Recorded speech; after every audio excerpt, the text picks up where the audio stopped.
বয়স ২৪ পার হওয়ার পর মেয়েদের জীবনে সুখ বলে আর কিছুই থাকে না, থাকে শুধু ধৈর্য আর পরিস্থিতির সাথে নিজেকে মানিয়ে নেওয়ার পালা। তো হ্যালো এভরিওয়ান, আসসালামু আলাইকুম। পাপিয়া ডেলি ব্লগে আবারও স্বাগতম। আজকে একটা নতুন ব্লগ নিয়ে চলে আসলাম আপনাদের মাঝে। তো সকাল সকাল আম খেতে ইচ্ছে করতেছিল, অনেকগুলো আম নিয়ে খেয়ে ফেললাম। তারপর আমি এখন চা বানাবো, দুধ চা খেতে ইচ্ছে করতেছিল। চা না খেলে আবার ভালো লাগে না। তো এখন রান্নাঘরে গিয়ে এই তো দুধ চা বানানো শুরু করে দিলাম আমি। তো আমি আবার চিনি খাই না, জিরো কল খাই, সাথে জিরো কল দিয়ে দিলাম। এই তো আমার চাটা রেডি, ফাইনালি বানানো হয়ে গেছে। এখন চাটা বানিয়ে নিয়েছি, এখন তিনজনে খাবো, আমি, আমার ননদ আর আমার শাশুড়ি আম্মা।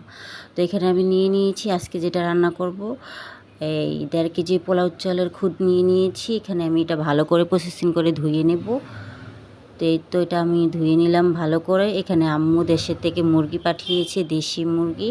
তো সেটাই এখন এই তো ভিজিয়ে নিয়েছিলাম। এখন এটা বরফটা চলে গেছে। এখন ননদ আমাকে কিছুটা কাজে সাহায্য করে দিতেছে। এই তো মুরগিটা কেটে দিতেছে। তো আমি ব্লগটা বানাচ্ছি আজকে। তো এই তো মুরগিটা কাটা, মানে 2টা মোরগ দিয়েছে আম্মু। তো এই তো মোরগগুলা কাটার প্রসেসিং চলতেছে। তো ননদ আবার কেটে ধুয়ে সুন্দর করে পরিষ্কার করে দিল আমাকে। আর এখানে আমি আলুটা ভেজে নিলাম। আর মুরগির মাংস রান্না করলে একটু আলুটা ভেজে নিলে খেতে একটু দারুণ লাগে। তো একটু হলুদ লবণ দিয়ে আমি তেলের ভিতরে করে ভালো করে একটু ভেজে নিচ্ছি। তো এই তো লাল লাল হয়ে আসছে। তো ফাইনালি আমার আলুটা ভাজা কমপ্লিট হয়ে গেছে। এই তো লাল হয়ে গেছে। আলুটা ভাজা উঠিয়ে নিয়েছি। এখন আমি কড়াই বসিয়ে দিয়েছি। কড়াইতে পেঁয়াজ কুচি দিয়ে দেব। তো পেঁয়াজটা একটু নেড়ে চেড়ে তেজপাতা, গরম মশলা, লবঙ্গ, এলাচ এগুলো দিয়ে দিলাম। তারপর একটু নেড়ে চেড়ে হলুদ গুঁড়ো, মরিচ গুঁড়ো, ধনিয়ার ফাঁকি, আদা রসুন এগুলো দিয়ে দিলাম। আমি ওই পাতিলায় গরম পানি বসিয়ে দিয়েছি। তো এখান থেকে ফুটন্ত গরম পানি দিয়ে দিলাম আধা কাপ। দিয়ে মশলাটা ভালো করে লবণ দিয়ে কষিয়ে নেব কিছুক্ষণের জন্য। এই তো মশলাটা কষানো হয়ে গেছে, তেল বেশি উঠেছে। এখন আমি দিয়ে দিলাম মোরগের মাংসগুলা। এই তো মাংসটা দিয়ে এখন ভালো করে একটু নেড়ে চেড়ে আমি দমে দিয়ে দিলাম। এখন এখানে আমি আলাদা যে বাড়তি মশলাটা রেখেছি, এখানে জয়ফল, জয়ত্রী, জিরা, তারপর দারচিনি, এলাচ এগুলো আমি একসাথে আবার ব্লেন্ডার করে নেব। আর এখানে একটু মাংসটা আমি ভালো করে নেড়ে চেড়ে কষিয়ে নেব। তো এই তো আবারও চলে আসলাম। মাংসটা আমার ফাইনালি কষানো হয়ে গেছে। এখন আমি দিয়ে দেব ফুটন্ত গরম পানি।